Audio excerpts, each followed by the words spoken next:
All right, so today we're going to dive into, well, ancient India. Okay. And we're going to be looking at this guy, Ashoka the Great, Emperor Ashoka. Yeah.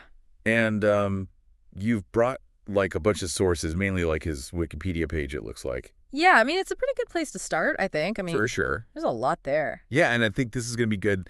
Like, everyone knows about Ashoka in general, Right. but like, I'm excited to like really get into it. Yeah, and there's a lot, I think, that people, like, even if they know the name, they don't really know the story. Oh, yeah. And it's a really crazy story. Okay, so like, just to set the stage. Yeah. This is a big deal, right? We're talking about Yeah. Oh, you. like emperor of basically all of India? Yeah, so, like, think about it this way. So we're talking, like, 268 to 232 BCE, roughly. Okay. He's the third ruler of the Mauryan dynasty. Wow. And his empire, it wasn't just like a little chunk of India. This thing was massive. It stretched all the way, like, from present-day Afghanistan. Yeah, across to, like, Bangladesh. I mean, we're talking bigger than the Roman Empire at its peak. That's wild. Like, how do you even Right. Mind-boggling. like control that much land back then? Well, that's part of what makes him so fascinating, right? Yeah. How did he manage that? Okay, so we've got this massive empire, and it seems like Ashoka's rule is kind of split in two. You got it. Yeah. Like before he converts to Buddhism and after. It's almost like a, historical drama Totally. in two acts. Yeah. And the conversion is like the climax, right? Yeah. Big shift. And we'll get to that. Oh, yeah, definitely. But first, like, who was Ashoka before all that? That's the tricky part, right? You'd think we'd know a ton about this emperor's early life. You'd think, though. But honestly, Ashoka's own inscriptions, they barely mention it. Really? He's like, nope, not talking about that. Pretty much. So we have to rely on these later legends, stories written way after he was gone. And as you can imagine, those can be, well, little contradictory. Yeah, I was going to say a little embellished, maybe? Oh, definitely. Embellished, biased, sometimes downright made up. It's a historian's nightmare, but also kind of exciting, right? Like piecing together a puzzle. It's like a puzzle where someone took away half the pieces and then drew in some of their own. Exact. But there is one event, pre-Buddhism, that Ashoka does talk about. Right. The Kalinga War. And it's brutal. Oh, yeah. No way around it. It's pretty rough stuff. It's one thing to read about battles in history books, but when you look at the numbers Ashoka himself admits to, Staggering, right? over 100,000 dead. That's more than some modern conflicts. And this is just what he's willing to put in his own WN records. The actual toll was likely even higher. It's hard to even wrap your head around that kind of loss. It is. And it really makes you think, like, what would drive someone to unleash that kind of violence? Right, like what was he even fighting for? Well, that's where those inscriptions, as brutal as they are, offer a bit of insight. We do see remorse, real regret for what he did. But they don't fully explain his reasons for going to war in the first place. So what do Assyrians think? Probably the same things that motivated most rulers back then, honestly. Ambition, expansion. Kalinga was right on the coast, controlled valuable trade routes. So classic power grab, but on a scale that's just... monstrous. Yeah. And then he has this dramatic shift from conquering emperor to, like, the poster child for peace. I mean, you gotta wonder, right, what was going on in his head? Yeah, was it just the war, or was there something else going on? That, my friend, is the million-dollar question. And that's where those conflicting sources you brought up come in. All right, so let's talk about this conversion to Buddhism. Let's do it. Was it like a lightning bolt moment, or more of a slow burn? That's the thing about Ashoka, right? What? Everyone wants to pin down this exact moment, this dramatic turning point. Yeah, like a movie montage with epic music. Right, and the stories are certainly out there. You've got the young monk, Nigroda, totally chilling out Ashoka with his peaceful vibes. Okay, that's pretty dramatic. And then there's the whole Ashoka's hell tale, where he's literally imprisoned and tortured, and then this monk, Samudra, shows up with the Buddhist teachings. Wow, okay, so we've got peaceful vibes, and then, like, literal hellfire. It's a lot. It is, and these stories, they've captivated people for centuries, but are they the whole picture? What do you think? I think we have to remember when these accounts were written. Long after Ashoka's time. And they're often tied to specific agendas, right? Promoting Buddhism, maybe even trying to make Ashoka look better or worse, depending on who's telling the story. So take those stories as a grain of salt. Definitely. I mean, they're fascinating, don't get me wrong, but I think the reality of Ashoka's conversion was probably, well, More complicated. Yeah, less of a sudden epiphany and more of a gradual process. Like a seed being planted by the war and then Yeah, slowly that's so... growing. That's a great way to put it. Like, the war was the catalyst, this huge shock to his system. Yeah, like how could it not be? Right. But then, I think, he spent years wrestling with what he'd done. And we see this in his edicts, how he talks about Dharma, about peace and nonviolence. It evolves over time. So it's like we're watching his thinking change in real time. Exactly. It's Yeah. like, we're peeking into his diary as he's like figuring out this whole new way of being a ruler. That's really cool. It is. And it makes you realize that even emperors, they have these huge internal struggles. They're human, basically. Exactly. Okay, so we've got the Kalinga War as this turning point. Right. He starts exploring Buddhism, maybe not converting overnight, but it's definitely sinking in. Mm-hmm. It's a process. But then there are these other stories, right, where even after supposedly becoming this pacifist king, he's not exactly peaceful.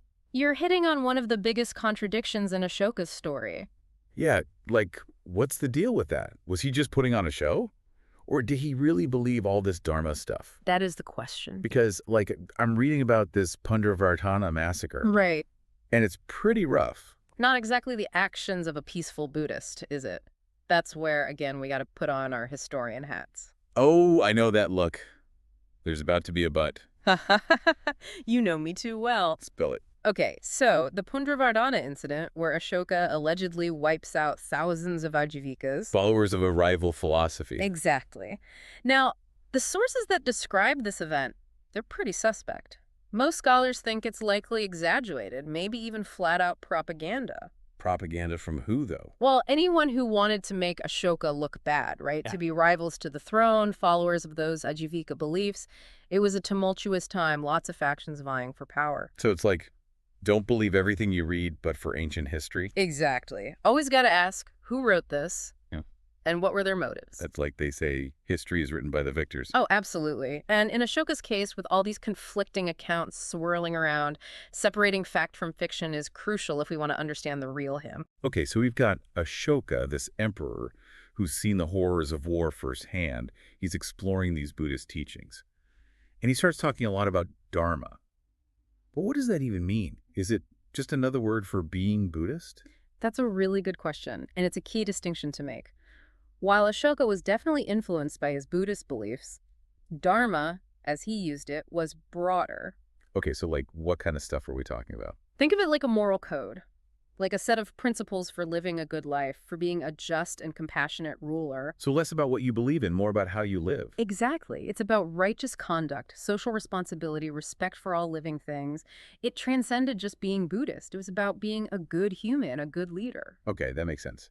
And this Dharma stuff, it wasn't just talk for Ashoka, was it? He actually, like, did things differently because of it. Oh, absolutely. This is what sets him apart. He didn't just talk the talk, he walked the walk. And in ways that were, frankly, revolutionary for the time. Okay, now you're just being coy. Give me Uh. some specifics. What did he do that was so different? All right, imagine this.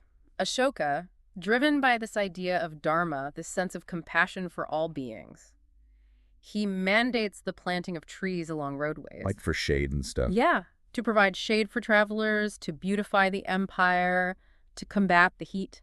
That's so cool. Like, we think of that as such a modern idea. Right. And he was doing it over 2,000 years ago. Exactly. And it's not just trees. He sets up hospitals, but not just for people, for animals too. Wait, what? Animal hospitals? Yep. Veterinary care folks centuries ahead of its time. Ashoka believed all creatures deserved compassion. That's amazing. Were there, like, vets back then? There were healers who tended to animals, and Ashoka really elevated their role. He even went so far as to limit animal slaughter in the royal kitchens. Can you imagine? That's wild. I mean, that's a big deal even today, going vegetarian or vegan. It was a radical concept for his time. And it really shows how deeply he took this idea of nonviolence to heart. It wasn't just about warfare. It extended to all aspects of life. So we've got animal hospitals, tree-lined roads. He sounds like a modern-day environmentalist. In many ways, he was. Centuries ahead of his time. But here's the thing. Okay, there's always a but. It's not a but this time. It's more of a what if. What if Ashoka hadn't confined these ideas to his own empire? What if he tried to spread them, to change the world? Well, didn't he send out those emissaries, those Dharma ambassadors? We talked about that earlier. You're right, he did send them to neighboring kingdoms, but he also sent them much, much farther. Really? Like where? West, thousands of miles west, to the Hellenistic kingdoms, the Greeks. No way he was reaching out to the Greeks. Why haven't I heard this before? It's one of those fascinating footnotes in history that deserves way more attention. We're still piecing together the details, but the implications are huge. So what do we know so far? Was there actual contact between Ashoka's people and the ancient Greeks? We know there was trade going on, but more than that, some of Ashoka's rock edicts, those big pillars with his proclamations on them, they weren't just in local languages. But Some were inscribed in Greek and Aramaic, which means someone in Ashoka's empire could communicate with the Greeks, and vice versa. that is wild. Like, it totally changes how you think about the ancient world, right? Right. This wasn't just some isolated emperor in India. He was connected to a much bigger world. Yeah. And his ideas, those radical ideas about peace and compassion, they might have actually reached the West. Exactly. And that's what's so exciting about studying Ashoka. There's still so much we don't know, so many mysteries waiting to be uncovered.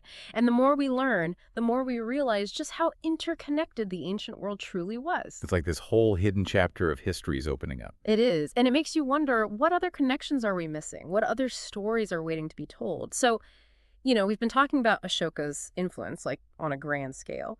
But empires, they're built on more than just edicts and pillars. Right, like there's the whole human side of things.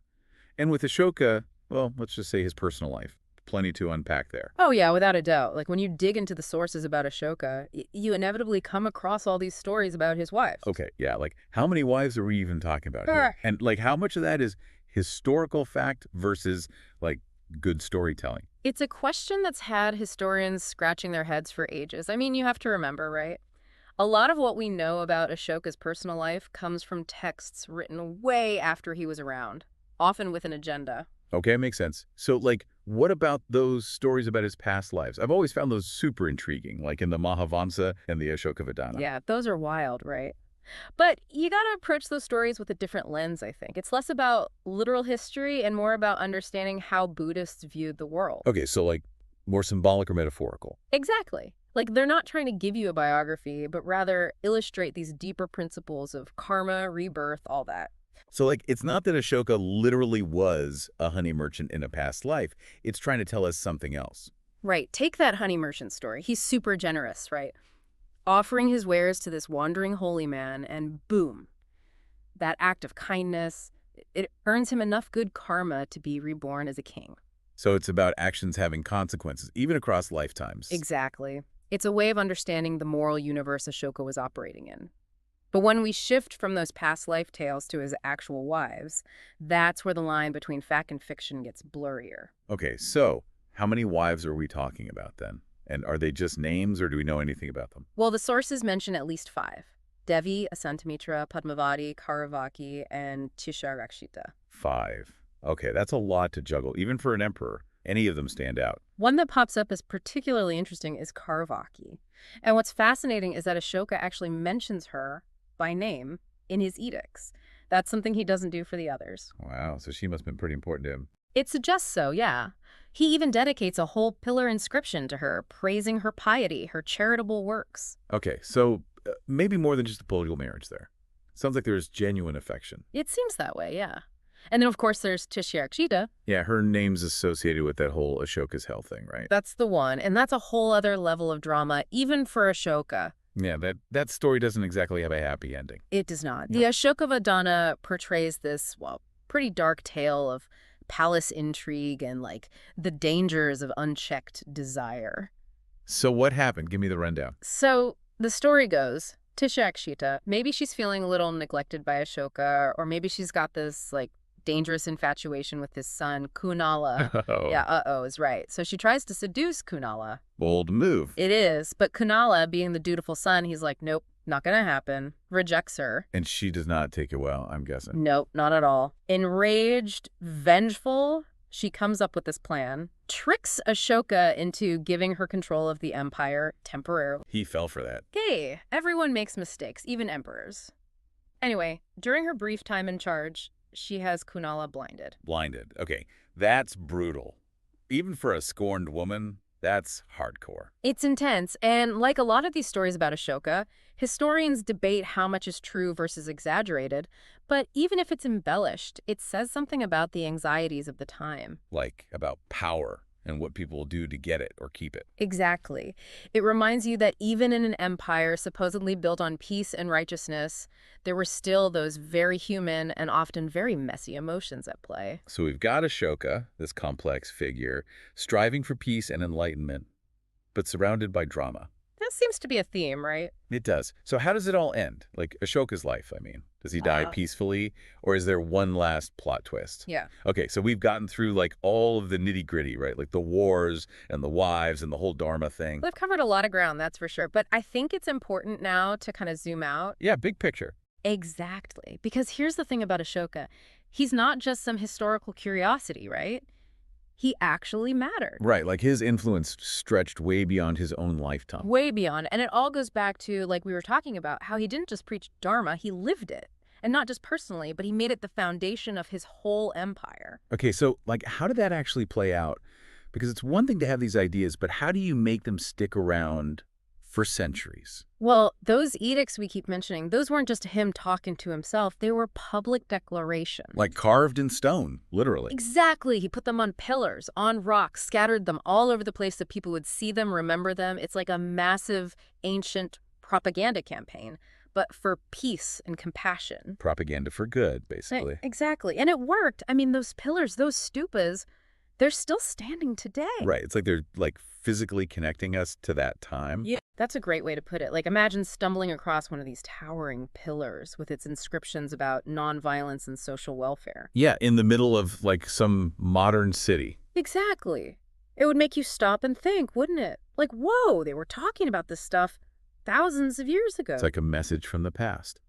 And the thing is, a lot of what Ashoka was pushing, it was radical, even for today. Right. Like animal welfare, environmentalism, social programs. We're still fighting for that stuff now. And he was doing it in, what, the 3rd century BCE? It makes you wonder, what if his ideas had spread even further? Okay, yeah, I see where you're going with this. Like, what if more rulers throughout history had been like, you know what? Ashoka was onto something. Let's try peace and compassion for a change. Right, instead of just more war and greed and all that. It's a thought experiment, sure, but it's a powerful one, don't you think? Totally. Because it makes you realize that, like, a different world eye is possible. It's not just some hippie dream. Ashoka did it. Exactly. And on a massive scale, he built an empire on those principles. So it's not about romanticizing the past, right?